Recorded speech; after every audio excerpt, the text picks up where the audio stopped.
반갑습니다. 역사 2.0입니다. 자, 이번 영상에서는 서양 문물의 수용이라는 주제로 함께 공부해 보도록 하겠습니다. 19세기 중후반 동아시아의 각 나라들이 서양에 의해서 문을 여는 개항을 실시한 이후 서양의 여러 문물들이 동양으로 동아시아로 쏟아져 들어오기 시작하였습니다.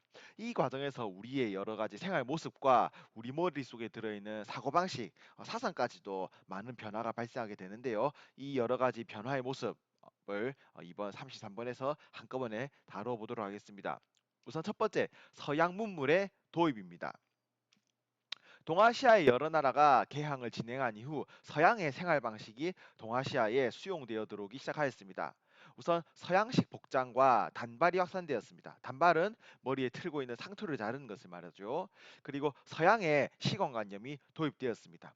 오랜 기간 동아시아에서 시간관념으로 사용했던 것은 육식갑자였습니다. 육식갑자, 갑, 을, 병정, 무기경신, 임계, 자축인묘, 진사오미, 신유술회. 하지만 이 육식갑자의 동양식 시간관념 대신 우리가 알고 있는 24시간, 60분, 60초의 서양식 시간관념이 우리 동아시아에도 확산되기 시작하였습니다. 그 과정에서 태양력, 해를 기준으로 달력을 만드는 태양력이 도입되었습니다. 일본, 조선, 중국에서 각각 태양력이 도입이 되었었는데요. 특히 조선의 경우는 1895년부터 진행되었던 을미개혁의 과정 속에서 태양력이 실시되었죠. 태양력이 실시되기 이전에 동아시아는 달을 기준으로 달력을 짜는 음력을 실시하고 있었죠.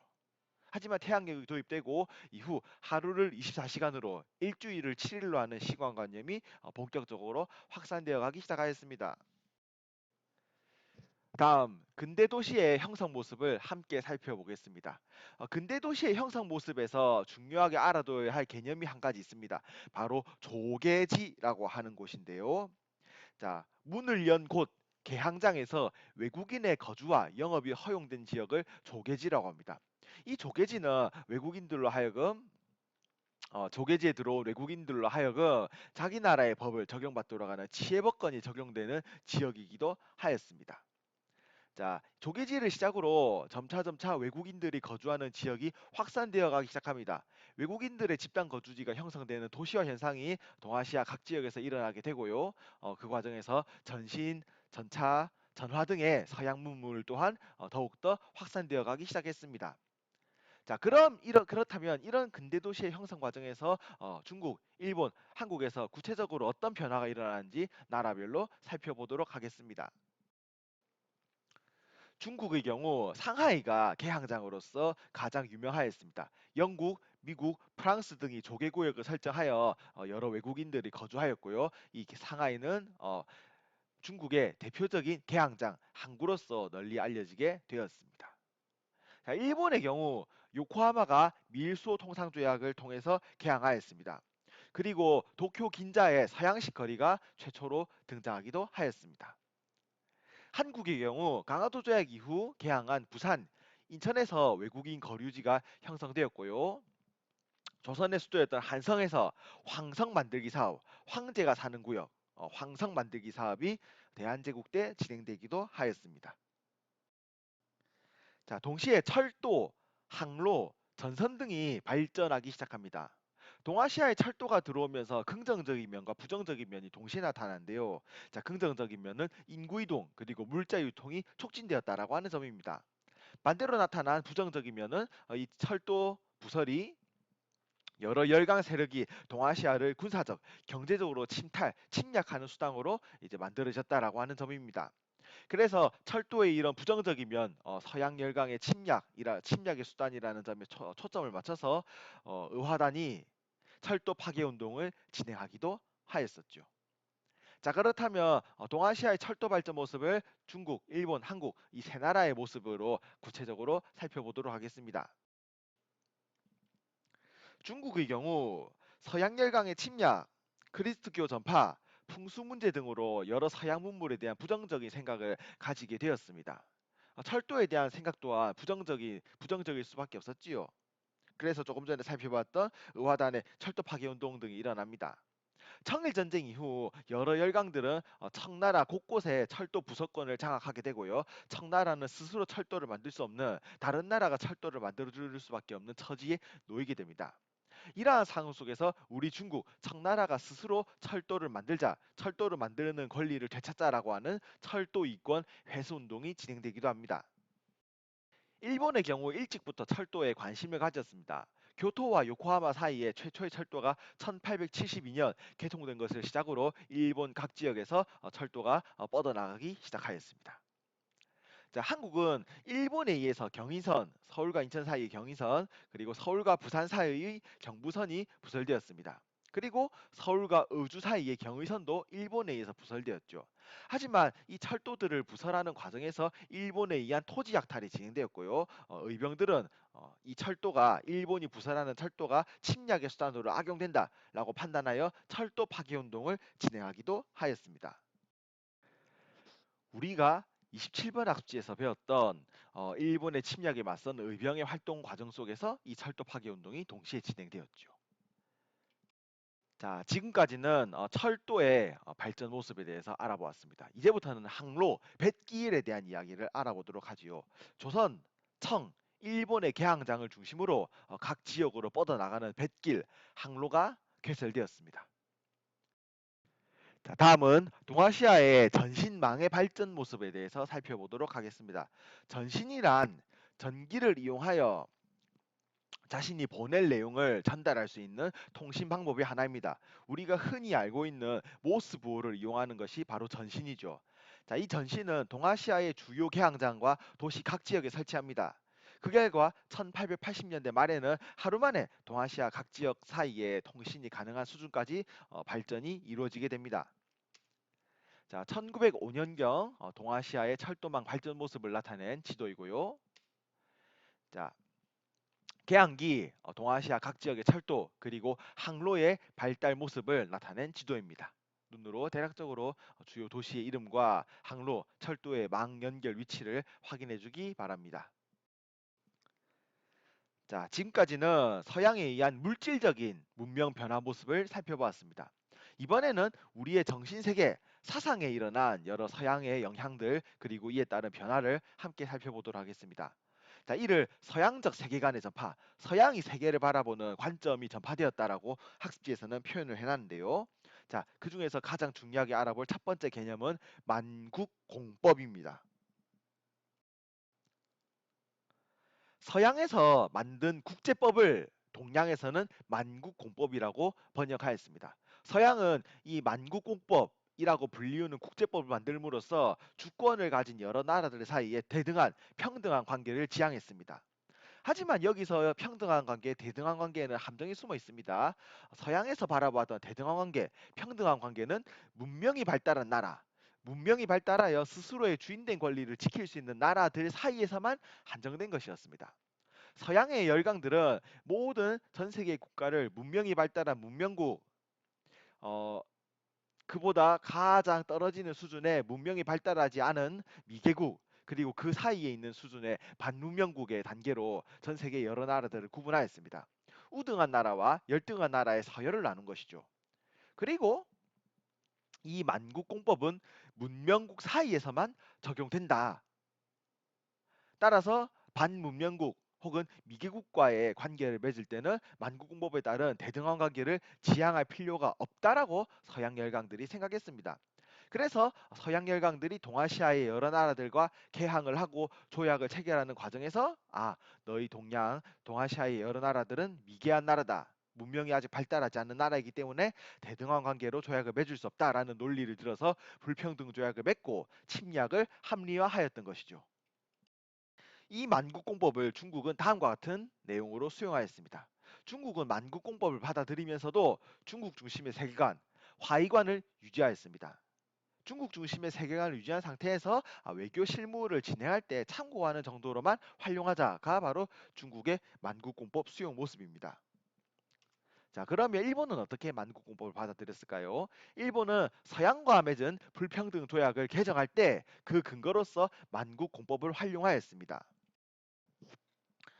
하지만 당시 서양의 여러 나라들은 이렇게 얘기하고 있었죠. 만국공법을 통해 평등한 대등한 관계를 유지하기 위해서는 문명국이 되어야 한다라고 말입니다. 그래서 일본은 문명국이 되겠다고 하면서 서양식으로 나라를 바꾸어가는 개화 정책을 추진합니다. 그 대표적인 것이 바로 메이지 유신이었죠. 자, 이후 일본은 조선과 불평등 조약이었던 강화도 조약을 체결할 때 조선이 자주국이다. 따라서 청해 간섭을 받을 수 없다라고 하는 주장의 근거를 만국공법에서 찾습니다. 이 만국공법을 다시 일본이 조선을 침략하는 근거로서 이제 악용하였던 것이죠. 자, 한국이 만국공법을 받아들인 입장 수용 태도는 어땠을까요? 자, 1885년부터 87년까지 러시아를 견제하겠다는 구실로 영국이 조선의 섬이었던 거문도를 불법 점령한 거문도 점령 사건이 발생합니다. 이 거문도 점령 사건을 처리하는 과정에서 한국 내에서는 만국공법이 전 세계의 모든 나라들 간의 실질적인 평등, 대등한 관계를 유지하는 것, 목적으로 하는 것은 아니구나라고 하는 식으로 만국공법을 부정적으로 바라보는 회의론이 대두합니다. 하지만 20세기 들어서 일본의 침략을 본격적으로 받기 시작하면서 일본 침략에 맞서기 위한 주권 수호의 논리로서 대등한 관계를 지향한다는 만국공법을 들이기도 하였습니다. 지금까지 살펴본 만국공법과 더불어서 동아시아에 전파된 서양의 사상 두 번째는 사회진화론입니다. 자연세계의 논리인 약육강식, 강한 자가 약한 자를 잡아먹는다. 자연도태, 약한 자는 살아남지 못한다는 논리를 인간 세계에 적용한 것이었죠. 서양 세계는 이 사회진화론을 자연의 논리였던 약육강식, 자연도태를 인간 세계에 다음과 같이 적용하였습니다. 발달한 서양 세계가 열등한 동양 세계를 침략하는 것은 당연하다. 그리고 이 주장은 서양의 여러 제국주의 열강이 동아시아를 침략하는 것을 정당화하는 논리로도 활용이 되었습니다. 이 사회진화론에 대해서 한중일 세 나라는 다음과 같은 태도를 취했습니다. 중국은 우월한 서양의 문물을 받아들이자라고 하는 변법 자강 운동을 전개하였고요. 일본의 경우는 주변국에 대한 제국주의 침략을 정당화하는 데에 이 사회진화론을 악용하였습니다. 메이지 유신을 통해서 나라를 서구식으로 바꾸었다라고 스스로 생각한 일본은 이제 우리 일본은 발달한 나라이기 때문에 열등한 주변 국가 조선이나 중국의 청나라를 침략해도 된다라는 주장을 펼쳤던 것이죠. 자, 한편 한국에서는 우리가 나라를 되찾기 위해서 실력을 길러야 한다라고 하는 애국계몽 운동에 이 사회진화론이 영향을 미치기도 합니다. 자, 서양의 문물이 들어오면서 우리 동아시아에서 오랫동안 믿었던 유교, 불교의 사상이 아닌 근대적인 지식이 확산되기도 합니다. 이 근대적 지식의 확산 모습을 우선 신문을 통해서 살펴보도록 하겠습니다. 개항 이후 신문은 국내외 소식을 전달하는 수단으로서 널리 활용되었습니다. 이 국내외 소식을 전달하는 과정 속에서 민권의식, 국민된 그리고 주인된 의식이 널리 확산되었으며 여러 사람들이 자신의 의견을 외치게 되는 여론이 형성되기도 하였습니다. 자, 이 신문의 발달 모습을 동아시아 3국에서 각각 구체적으로 살펴보겠습니다. 우선 중국에서는 다음과 같았습니다. 영국 상인이 1872년 상하이에서 신보라고 하는 신문을 만듦으로써 신문의 발달이 본격적으로 이루어지기 시작하였습니다. 중국 정부는 등록제, 검열제 등으로 신문을 탄압하곤 했습니다. 자, 일본의 메이지 정부는 허가제와 검열제를 실시하여 신문의 내용을 입맛대로 고치려고 하였습니다. 그리고 1870년에는 일본어로 된 최초의 일간지인 요코하마 마이니치라고 하는 신문이 만들어지기도 했습니다. 한국에서는 1883년 최초의 근대적 신문인 한성순보가 발행됨으로써 신문의 역사가 시작되었습니다. 1896년에는 서재필이 순한글 신문인 독립신문을 만들어서 국내외 소식을 널리 알리려고 시도하였습니다. 특히 영문판을 발행했던 노력이 돋보이는 신문이었습니다. 이 외에도 유생을 주 독자층으로 한 국한문을 혼용한 신문인 황성신문이 발행되기도 하였고요. 영국 사람이었던 베델과 조선 사람, 대한제국 사람이었던 양기탁이 함께 운영한 신문인 대한매일신보 등이 발행되기도 하였습니다. 이들 황성신문과 대한매일신보는 각각 민권의식 그리고 국권의식을 고양하기 위한 노력을 진행하였지요. 자, 서양의 문물이 도입되면서 근대적 교육 또한 널리 확산되었습니다. 동아시아 각 나라에서 교육의 중요성에 대한 인식이 확산되었고요. 교육의 기회 또한 점점 확대되어 갔습니다. 특히 새로운 교육을 신문물을 교육받겠다라는 목적으로 외국으로 공부하러 떠나는 유학생이 증가했는데요. 보통 일본에서 미국으로 유학 가는 경우가 많았고 대한제국에서 일본으로 유학 가는 경우가 많았다고 합니다. 자, 그럼 이런 근대적 교육의 발전 모습을 동아시아 3국에서 구체적으로 살펴보도록 하지요. 중국의 경우 1898년 경사대학당이라고 하는 이름의 대학이 설립됩니다. 량치차오가 만든 학교였죠. 이 경사대학당이 설립되는 것 외에도 중국은 근대학제를 마련하여 우리가 흔히들 알고 있는 뭐 오늘날의 학교 제도를 도입하려고 시도하였죠. 경사대학당의 경우는 1912년 국립 베이징대학으로 이름을 고치게 됩니다. 그리고 이 국립 베이징대학은 1919년부터 진행되었던 오사운동의 중심 역할을 진행하기도 하였습니다. 자, 일본의 경우 소학교 의무교육 제도가 마련되었습니다. 소학교는 우리 대한민국 오늘날의 초등학교라고 생각하면 됩니다. 그리고 1877년 도쿄대학을 설립하게 되고요. 1890년에는 일본의 교육이 앞으로 나아가야 할 내용과 방향을 정리한 내용인 교육치거라고 하는 것을 일본 천황이 발표합니다. 이 교육치거의 경우는 아이들을 자유로운 개인이 아닌 일왕, 천황의 충성스러운 신민, 신하된 백성으로서 만드는 내용이 담겨 있기도 하였지요. 한국에서는 1886년 양반 관리를 대상으로 양반 자제를 대상으로 영어 교육을 실시했던 기관이 유경공원을 설립합니다. 그리고 1895년에는 2차 가보개혁을 진행하는 과정에서 고종이 교육 입국조서라고 하는 글을 발표하고요. 교육을 통해서 강한 나라를 만들겠다라고 하는 의지를 밝히기도 하였습니다. 이런 근대적 교육의 확산과 더불어서 여성에 대한 교육 기회 또한 확산되어 가기 시작하였습니다. 중국에서는 신해혁명과 신문화 운동을 계기로 하여 여성의 권리 의식이 성장하고 여성 교육 기회가 조금씩 늘어나기 시작했습니다. 일본의 경우 부인교풍회라고 하는 단체가 여성 운동을 전개하였고요. 한국에서는 1898년 양반 부인들이 여권 통문이라는 글을 발표합니다.